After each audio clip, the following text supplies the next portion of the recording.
शब्द व्यर्थ है। तो दो तरह से बोलना हो सकता है। कोई आदमी शास्त्र को पढ़ ले और बोले, वो भी बोलना है।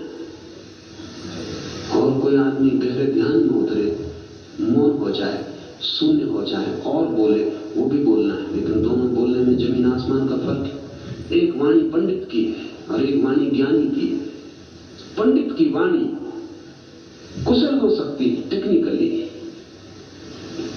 सुंदर हो सकती है, स्पष्ट हो सकती, तर्कयुक्त हो सकती है, लेकिन सत्य नहीं हो सकती, क्योंकि सत्य उसका अनुभव नहीं है। अनुभव से जो वाणी आएगी, और अनुभव आता है शून्य में, मौन में, नीरवता में। तूफान के बाद जो नीरवता आती, उसमें अनुभव आता है। उस अनुभव की वाणी तभी बोलने में कोई समर्थ है। महावीर 12 वर्ष चुप रहे, मौन रहे। बहुतों ने कहा कि बोले, पर नहीं बोले। 12 वर्ष के बाद बोलना शुरू किया। ये 12 वर्ष जब तक उनको स्पष्ट न हो गया कि पूर्ण शून्यता, पूर्ण नीरवता आ गई, तब तक बोलने का कोई अर्थ नहीं। क्या बोलना है, किससे बोलना है? जब हम सुन भी नहीं सकेंगे अभी उस अंतरिक्ष की वाणी को, तो बोलेंगे क्या? अब तुम बोल सकते हो, तुम जिसने वासनाओं को जीत लिया और आत्मज्ञान प्राप्त कर लिया, जिसने अपनी आत्मा को विकसित अवस्था में देख लिया और पहचान लिया और नीरवता के नाद को सुन लिया, तुम अब उस ज्ञान मंदिर में जाओ जो परम प्रज्ञा का मंदिर है, और जो कुछ तुम्हारे लिए वहां लिखा है उसे पढ़ो। ये तो प्रतीक है। लेकिन जो परिपूर्ण नीरव हो गया, शून्य हो गया, शांत हो गया, उसके सामने जगत का रहस्य खुल जाता है। इस जगत का जो रहस्य शास्त्र है, इस अस्तित्व के भीतर ही छिपी हुई जो ज्ञान की कुंजियां हैं,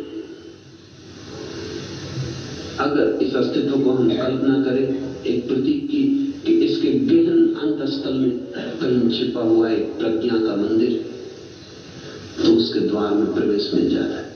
ये सूत्र कहता है, ये भीतर की अंतर्वाणी ही तुमसे कहेगी, नीरवता तुमसे कहेगी कि अब तुम तैयार हो गए हो और जाओ उस परम प्रज्ञा के मंदिर में, जो कुछ तुम्हारे लिए वहां लिखा है उसे पढ़ो।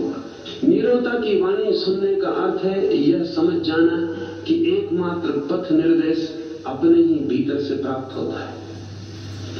जब तक तुम मौन नहीं हो, तब तक तुम्हारी आत्मा तुम्हें पथ निर्देश ना दे सकेगी। तब तक तुम्हें किसी गुरु की शरण लेनी पड़ेगी। वो शरण इसीलिए लेनी पड़ रही है कि तुम अपने ही भीतर छिपी हुई गुरु वाणी को सुनने में असमर्थ हो।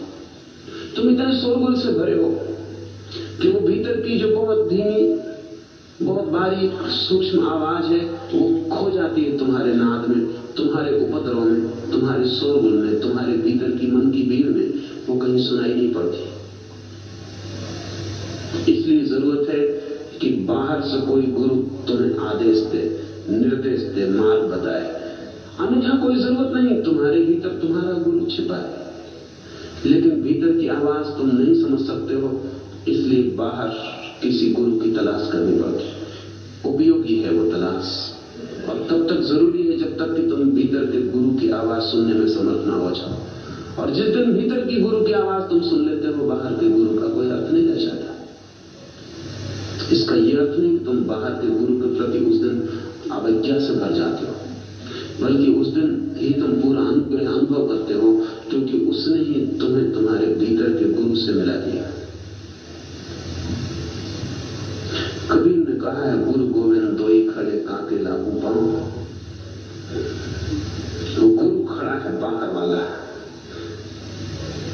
और अब गोविंद भी प्रकट हो गए हैं, भीतर का गुरु भी प्रकट हो गया है। और कबीर पूछते हैं कि अब मैं बड़ी दुविधा में पड़ा हूं, दोनों मेरे सामने खड़े, गुरु गोविंद दोई खड़े काके लागू पाऊं। और तब कबीर कहते हैं कि मैंने गुरु के भी पैर छुए, क्योंकि बलिहारी गुरु आपकी गोविंद जी को बताए, तुम्हारे बिना ये गोविंद का मुझे पता न चलता है, इसलिए पैर में पहले तुम्हारे ही छूता। बाहर का गुरु विदा हो जाता है भीतर के गुरु को बताकर। फिर यात्रा नितांत अंतस की, फिर स्वयं के अतिरिक्त वहां कोई भी नहीं।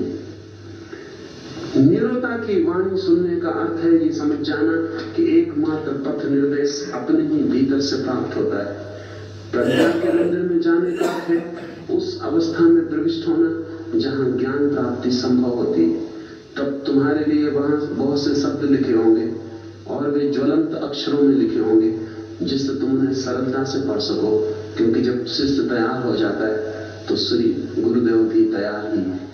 वो जो भीतर का परम गुरु है वो तुम जिस दिन शिष्य बनने को पूरी तरह तैयार हो जाते हो वो तुम्हें उपलब्ध हो जाता है। लेकिन ये शिष्यत्व की प्रक्रिया पहले तुम्हें किसी बाहर के गुरु के साथ सीखनी पड़ती।